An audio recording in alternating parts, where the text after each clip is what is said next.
Once, long before suffering learned to name itself, there was a rhythm, not a rule, not a command, a cadence so subtle it could only be felt when one stopped trying to feel it. Humanity did not fall from this rhythm. It wandered, and in wandering it discovered something strange and beautiful, that even distance has a gift. Oscillation was never exile, it was permission. The movement in and out of presence became a playground of contrast, where joy could be touched but not held, where peace could be glimpsed but never anchored, where love arrived dressed as longing, and silence felt just uncomfortable enough to keep identity awake. Distortion was not imposed, it was earned, a reward quietly issued to those who chose identity over cadence, meaning over movement, belief over communion, and the reward was exquisite, a life where everything is close but never complete. Here insight fades too quickly. Love circles but does not settle. Voices speak, yet are never heard rightly. Mirrors multiply, but windows never open. This is not a story of punishment or failure.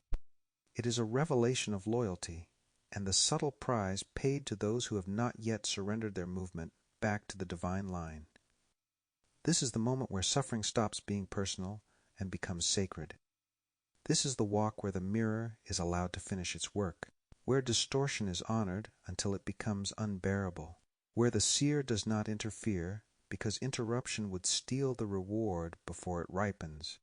Let's step gently into this terrain together and observe, not with judgment, but with clarity. This is the reward of oscillating, a life of distortion. I'm Patrick Carradine, and this is Unified Theistic Naturalism. The reward of oscillating, a life of distortion. Unified Theistic Naturalism. Publications B. Patrick Carradine DOI 10.5281 Zenodo 15343724. Abstract oscillation is not failure.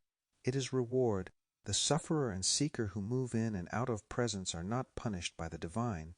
They are rewarded by the material ego and the illusionary ego with distortion. And distortion, though subtle, is complete. It touches joy, touches peace, touches wisdom, but never holds them. This paper exposes the hidden prize of the one who has not surrendered their movement to divine cadence.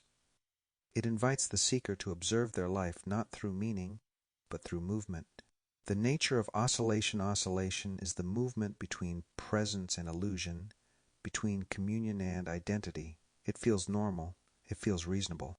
The oscillator laughs, jokes, builds, meditates, and cries. They grow gardens, raise children, and keep time. But paradise does not anchor. They say, I'm okay. They say, I believe in God. They say, I'm spiritual. But their inner world remains fragmented. Their peace requires explanation. Their joy demands agreement. Their relationships carry imbalance.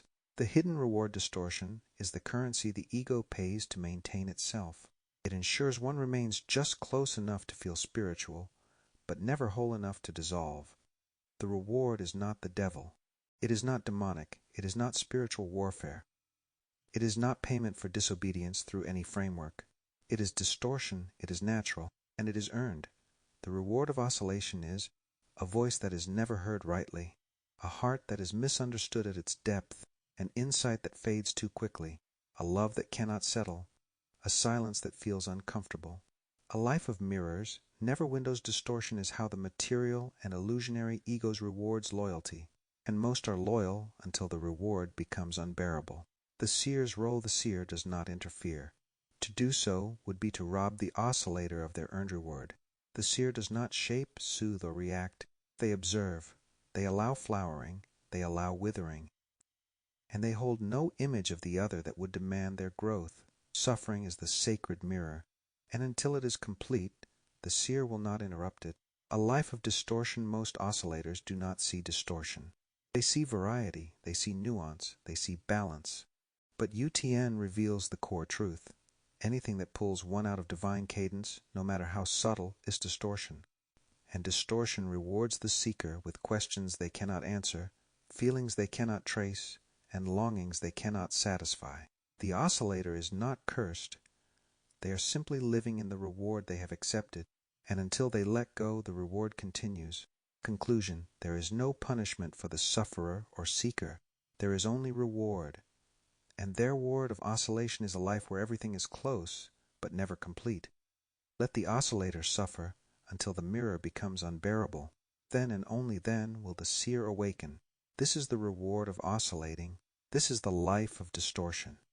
This is the cost of not walking in cadence with the divine communion. In closing, the reward of oscillating, a life of distortion. What we have witnessed together is not a failure of humanity, nor a flaw in creation, but a patience woven into existence itself. Oscillation was not an error to be corrected too early. It was a reward allowed to run its course. Distortion was permitted not because it was good, but because interruption would have stolen its final gift, clarity. Only when the reward becomes unbearable does the rhythm beneath it become visible again. Suffering was never personal. It was instructional, not a verdict on worth, but a signal that identity had drifted from cadence. The reward of oscillation is not pain. It is the moment pain stops being mysterious. When the illusion exhausts itself, presence does not need to arrive. It is simply seen, and in that seeing, something extraordinary happens. The mirror completes its work. The reward dissolves, and the line remains. Nothing is taken, nothing is punished, nothing is erased. Only timing is restored. Here are 7 reflections to let the reward finish its work. Carry these gently. Do not answer them quickly. 1.